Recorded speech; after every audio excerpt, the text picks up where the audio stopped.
During the Great Depression, countless families faced bitter winters without adequate heating. Fuel was scarce, money was tighter, and traditional heating systems were often beyond reach. Yet ingenuity thrived in the harshest of conditions.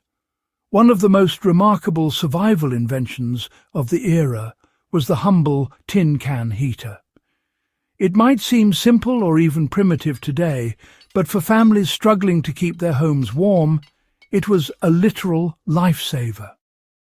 Understanding how it worked and why it was so effective offers both historical insight and practical lessons for modern survivalists, DIY enthusiasts, and anyone interested in low-cost emergency heating solutions. The Depression era forced families to innovate with limited resources. The tin can heater emerged from necessity. Families often had empty food or coffee cans lying around, scrap metal, and a few pieces of old pipe or wire. Using these basic materials, they were able to construct small, portable heaters that could warm a room or cook simple meals. The concept was deceptively simple. The can acted as a combustion chamber, the metal conducted heat efficiently, and small openings allowed air to flow, feeding the fire. What made these devices exceptional was their accessibility. Anyone could make one without specialized skills or expensive tools, turning everyday waste into a vital resource. Tin can heaters relied on clever airflow to maximize heat. The brilliance of the tin can heater lay in its design. Holes were carefully punched in the sides and top to allow air in and smoke out. Some designs included a small tin chimney to draw the smoke upward, increasing airflow and improving combustion efficiency. So this simple principle, controlling oxygen flow, meant that just a small amount of fuel, like scraps of wood, coal or even paper, could actually produce surprisingly consistent warmth for hours on end. Modern survivalists can, really apply this knowledge by understanding that even minimal fuels, when paired with proper airflow, can yield significant heat. Testing different hole placements and can sizes lets you replicate the efficiency that Depression-era families depended on. Families often use multiple cans to extend heating capacity. To heat larger spaces, households sometimes connected 2 or 3 cans with short metal tubes. This created a sort of rudimentary heat exchanger, where one can would burn fuel while the others radiated warmth. It was a technique born from experimentation. Trial and error, really, determined the optimal configurations for maximum efficiency. This approach highlights a critical principle. Heat can be distributed effectively even with limited resources. In a modern context, combining multiple small stoves or portable heaters in a room can, replicate the same effect, providing steady, distributed warmth without relying on a single large fuel source. Safety was a key concern and honestly required thoughtful construction. Although the tin can heater was, quite ingenious, it did come with its own set of risks. Improper airflow or using highly flammable fuels could, produce dangerous smoke or even sparks.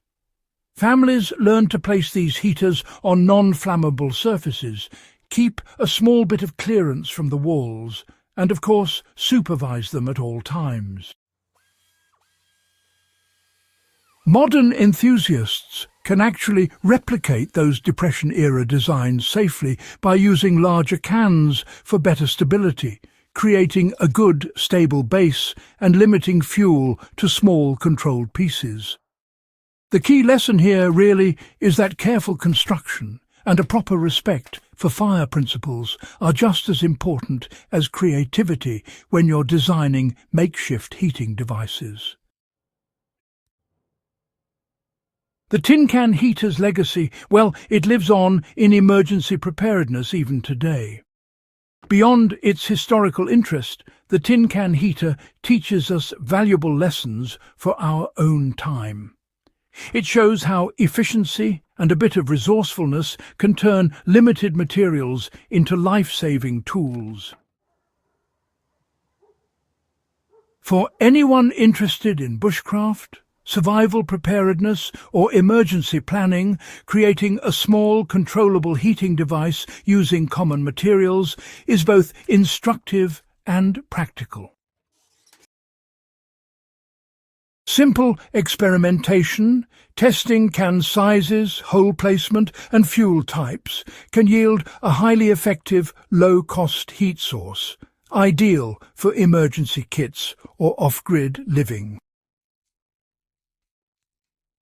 To recreate a basic tin can heater safely today, start with a clean, empty food can. Punch small holes around the top to allow smoke to escape and a few holes near the bottom to draw in air. Place the can on a fireproof surface, like a brick or ceramic plate. Use small sticks, twigs, or compressed wood pellets for fuel. All right, so if you're looking to extend the heat distribution, you might want to, connect two cans with short metal tubes. It's a handy trick. But remember, it's absolutely crucial to always supervise the fire. And make sure there's proper ventilation in the room. Safety first, after all. With this simple setup, you can experience firsthand the resourcefulness of Depression-era families and, learn how to generate meaningful heat with just minimal resources. The tin can heater may have been a product of necessity, but it really reflects a timeless principle. Ingenuity thrives under constraints. It shows how careful observation, experimentation, and clever use of available materials can meet essential human needs, even in the most dire circumstances.